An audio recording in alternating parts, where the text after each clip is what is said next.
अस्सलाम वालेकुम students, welcome back to the channel. आज हमने इकोनॉमिक्स का चैप्टर 2 स्टार्ट करना है जो कि कौमी आमदनी के मयानात से मुतल्लिक है। इससे पहले कि हम लेक्चर की तरफ चलें, आप लोग प्लीज़ चैनल को लाइक एंड सब्सक्राइब करें ताकि इकोनॉमिक्स और उससे रेलिवेंट वीडियोस बआसानी और बर वक्त आप तक पहुंच सकें। चलें हम लेक्चर की तरफ चलते हैं। हमने चैप्टर 2 को स्टार्ट करना है जो कि कौमी आमदनी के मयानात पर मबनी है। Page number 29 which indicates about the determinants of the national income के कौन से ऐसे फैक्टर्स हैं जो हमारी नेशनल इनकम को डिटरमिन करने में या मुतय्यन करने में मददगार साबित होते हैं। इससे पहले कि हम कौमी आमदनी के मुतय्यनात की तरफ चलें, हम लोगों को पहले कौमी आमदनी का मफहूम देखना है कि असल में कौमी आमदनी है क्या। What is the concept of national income? मुख्तलिफ माशियतदानों ने कौमी आमदनी का मफहूम मुख्तलिफ तरीकों से पेश किया। डॉक्टर मार्शल जो कि बहुत मशहूर माशियतदान हैं, उन्होंने फरमाया कि अशिया और खिदमात का मजमूआ जो किसी मुल्क के लोग एक मुकर्ररा अरसा में पैदा करते हैं कौमी आमदनी कहलाता है। ये अरसा अमूमन 1 साल का होता है। यहाँ पर एक चीज बगौर जायजा करने वाली है, कौमी खिदमात और अशिया का मजमूआ, और दूसरी 1 साल के मुकर्ररा अरसा में जो भी पैदावार होगी किसी मुल्क में वो उसकी कौमी आमदनी कहलाएगी। डॉक्टर मार्शल ने कहा कि aggregate of goods and services produce in a country is in a fixed period of time which is generally a year is known as national income.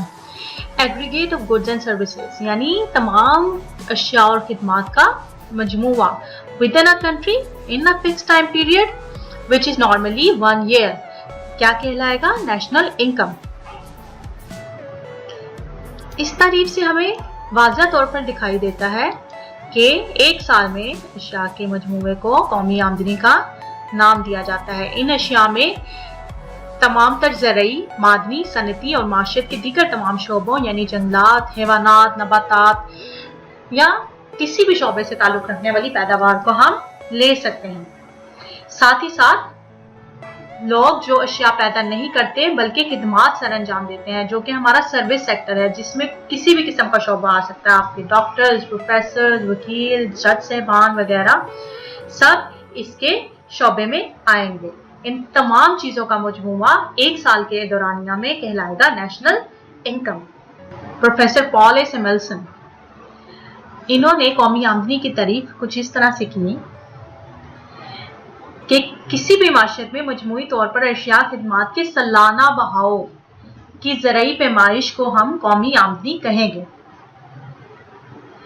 बात एक ही है, सिर्फ अल्फाज थोड़े से मुख्तलिफ है। इन्होंने भी 1 साल का दौरानिया लिया और मजमूई तौर पर अशिया खिदमात के सालाना बहाव एक हाथ से दूसरे हाथ में, या जहां से अशिया खिदमात शुरू हुई और जहां पर खत्म हुई, या उनके सर्कुलर बहाव की जब हम मजमूई सतह देखते हैं उसको कौमी आमदनी हम कहेंगे। प्रोफेसर फिशर ने कहा साल भर में सरफ होने वाली कुल अशिया खिदमात के मजमूए को हम कौमी आमदनी कहेंगे।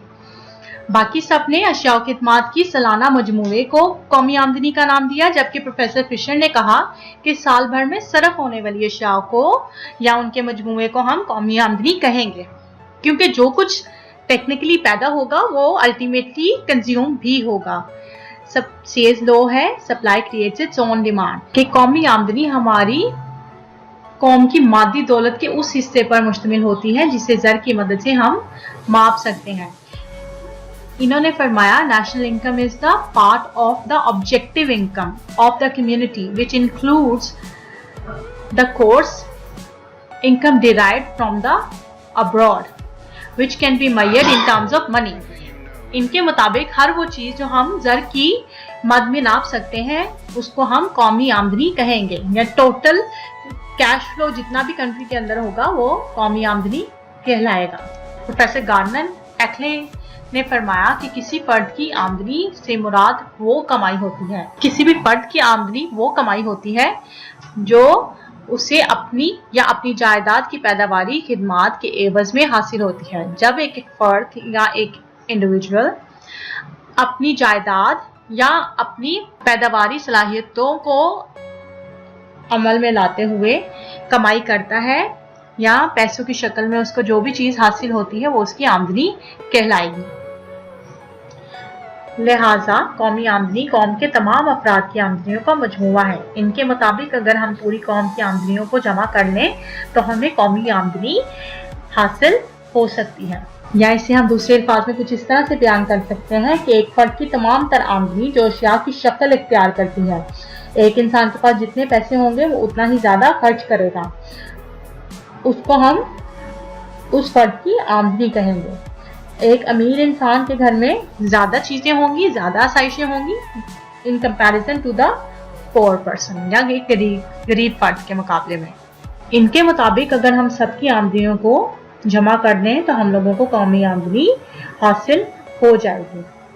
लेकिन यूएसए के कॉमर्स डिपार्टमेंट ने कौमी आमदनी को कुछ इस तरह से मुतय्यन किया कि वो खालिस आमदनी जो कि किसी कौम के जुमला आमलीन पैदाइश यानी जमीन, मेहनत, सरमाया और तंजीम को एक मखसूस मुद्दत के दौरान अशिया खिदमात पैदा करने के एवज में हासिल होती है, उसे हम कौमी आमदनी कहते हैं।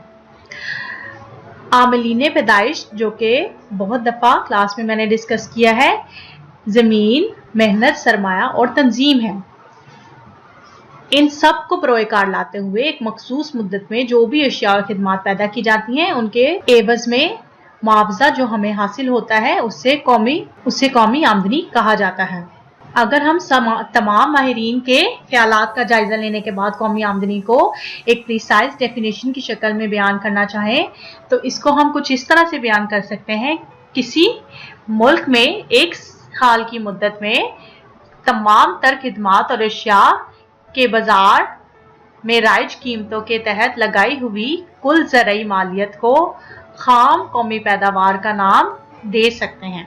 अगर सरमाए की फुरसुदगी का अलाउंस और इन पर लगाए गए बिलवास्ता टैक्सों की मालियत को हम इसमें से मिन्हा करते हैं तो इसमें से जो चीज बाकी रह जाएगी वो कौमी आमदनी कहलाएगी।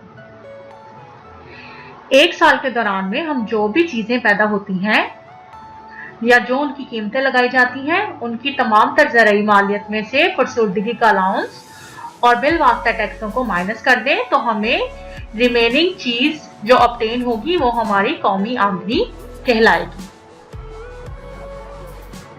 इस डेफिनेशन में अब दर्जा झेल चीजें वजाहत तलब है।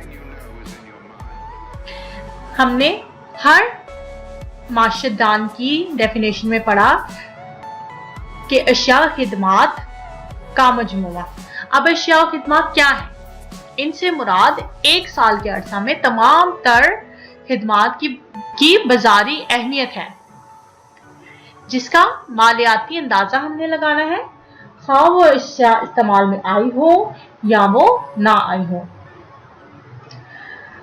हमारी डेफिनेशन के मुताबिक हमने इन तमाम खिदमात में से सरमाए की फुरसुदगी अलाउंस या डिप्रिसिएशन अलाउंस माइनस करना है। डिप्रिसिएशन अलाउंस या फुरसुदगी का अलाउंस क्या है? फुरसुदगी का अलाउंस मशीनों की मरम्मत और तजदीद वगैरह के लिए आने वाले अखराजात का नाम है। मशीनों की मरम्मत और तजदीद के लिए जो भी पैसे या अखराजात हमें बर्दाश्त करने पड़ेंगे वो फुरसुदगी का अलाउंस कहलाएंगे, ताकि जब मशीन की उम्र खत्म हो जाए तो उसकी असल हालत में जो वसूली हमें उससे मिल सकती है उसको हम ऐड कर सकें। बाज़ औक़ात मुख्तलिफ अशिया में टैक्स भी शामिल होता है। क्योंकि हम इस डबल काउंटिंग से बचना चाहते हैं इसलिए हम टैक्स को भी अपनी इक्वेशन में से माइनस कर देंगे। कल हम कौमी आमदनी के मुख्तलिफ तस्वुरात भी देखेंगे जहां पर स्लाइड शो की जरूरत होगी, मैं आपके साथ स्लाइड्स भी शेयर करूंगी। इसलिए आज हम अपने लेक्चर को यहाँ पर ही खत्म करते हैं। इक्वेशंस के जरिए भी कल आपकी अंडरस्टैंडिंग में इजाफा होगा। कल हम लोगों ने कौमी आमदनी के मुख्तलिफ तस्वुरात को पढ़ना है। آئی ہوپ اسٹوڈنٹس آپ کو آج کا لیکچر اچھا لگا ہوگا اور آپ کو سمجھ بھی آئی ہوگی. اگر آپ کے کسی بھی قسم کے کوئی سوالات ہیں یا آپ کو لیکچر میں کوئی کنفیوژن ہے تو کمنٹ باکس میں اپنے کویشچن ضرور لکھیے گا تاکہ میں ان کو آنسر کر سکوں. ساتھ ہی ساتھ آپ ڈسکرپشن کو بھی ضرور دیکھیے گا کیونکہ اس میں بہت سارے یوزفل لیکچرز کے لنک میں نے شیئر کیے ہوئے ہیں تاکہ آپ ان لیکچرز کو بھی وزٹ کریں اور مزید سیکھ سکیں. اللہ حافظ.